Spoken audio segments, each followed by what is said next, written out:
You know, we're not going to dramatically change who and what we are at this juncture. We're not resistant to change for the purposes of getting better, but we're not going to be so unsteady that we move away from our compass, the identity that we worked hard to develop and will continue to work hard to develop, and the emphasis on a style of play, whatever that may be in all three phases. Far be it for me to question Mike Tomlin, who has never had a losing season. Right. But whatever you're doing this season is not working. Well, organizationally, let me support Tomlin. Did Tomlin want Ben back? Well, I mean, no. But I mean, will we ever know that? I don't know. I mean, I'm not saying I don't know that if Tomlin wanted him back. We don't know if he wants him back. If you are this bad at quarterback, there's nothing Tomlin can do. I'm going to give Mike a pass on no, this. No. I'm not putting this on Tomlin. Yeah. I'm saying that they absolutely need to change what they're doing. Yeah. They can't run the ball. They have major injuries on defense. Ben looks old. And they're asking him to throw it. The one thing that they do need to change is they're asking him to throw it 50 times a game. Yeah. It's not reasonable. Now I understand you can't run the ball, so what can you really do? But it's not like what is frustrating about the Steelers is this is not surprising. You can't predict injuries. Okay, we all know that everyone's going to have injuries, but you can't plan your season around like, well, you know, TJ Watt's going to get injured in week 2. We don't know that. Obviously. But you knew that Ben had limitations, despite the fact that he's coming in saying that he lost weight and he's in the best shape of his life. Like, it doesn't matter. He's still Ben at this point in his career. Right. If he's 1% better than he was last year, okay, you still need to prepare accordingly. Yeah. So they have some real problems. They face, and it doesn't get any easier because now they have the Packers in Green Bay this weekend. They're currently favored by 6.5. So things could get from bad to worse really quickly, depending on how that game goes. So the Colts and Marlon Mack have mutually agreed to seek a trade, according to NFL Network's Tom Pelissero. He reported it yesterday. He had a great rookie season. But Jonathan Taylor has taken over as the starter, and the contract extension of Nyheim Hines has, kind of sent this into motion. I mean, but this is what we talked about when the Rams lost Cam Akers. Yeah. Running back is one of those positions at the trading deadline. There's going to be there's players. Marlon Mack's a nice player. He's more a 2, but, it's Sony Michel. You absolutely can be productive. Listen, Jonathan Taylor is big time. So to be a backup to Jonathan Taylor is not a crime. Like this, Marlon Mack can play. He's not spectacular. He doesn't catch the ball like one back or run like the other. Right. But this is a great opportunity for a team. There's teams out there right now that need. I'll tell you a team that would be interesting. I'm not sure if they'd get him. Carolina with McCaffrey's now recent injury history.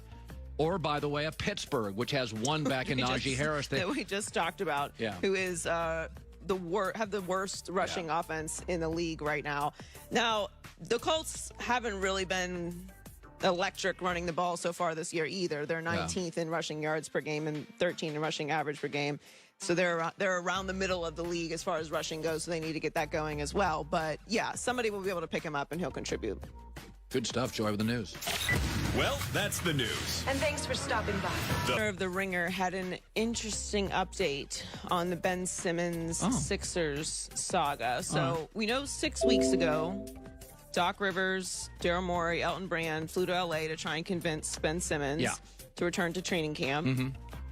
And sources with knowledge of the meeting say Simmons gave no clear reason for why he demanded to be traded earlier in the offseason. They also say that Simmons does feel slighted by the comments that Rivers and Joel Embiid made after their playoff series loss to the Hawks, but the decision isn't based on that. And the Sixers brass left the meeting feeling Simmons had essentially said, "It's not you, it's me," which really means it's you. Yeah.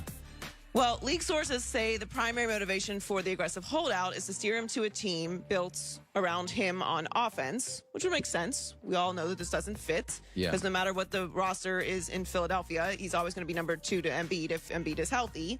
But Simmons apparently didn't make that clear in the meeting. Rivers asked him if the problem was his offensive role. He said no. So on Tuesday, The Athletic reported that Simmons doesn't believe his style is conducive to playing with Embiid. I agree. The Sixers and the Simmons want some of the same things, but Simmons wants to be the man. Well, first of all, Simmons is right. His style with Embiid does not work. Right, but we've seen that for years. Yeah, we know that. The second thing, I want to be the man. Be very careful. Dame's the man. Steph's the man. LeBron's the man. You can't be Kevin Durant's the man. Hard to be the man when you can't shoot. And you don't appear to be willing to shoot. Yeah, and you won't get better at it. You're indifferent to coaching, apparently. That's my problem, is that I do think he's right on the fit in Philly, and I do think he is better served surrounded by shooters and a team that plays more small ball.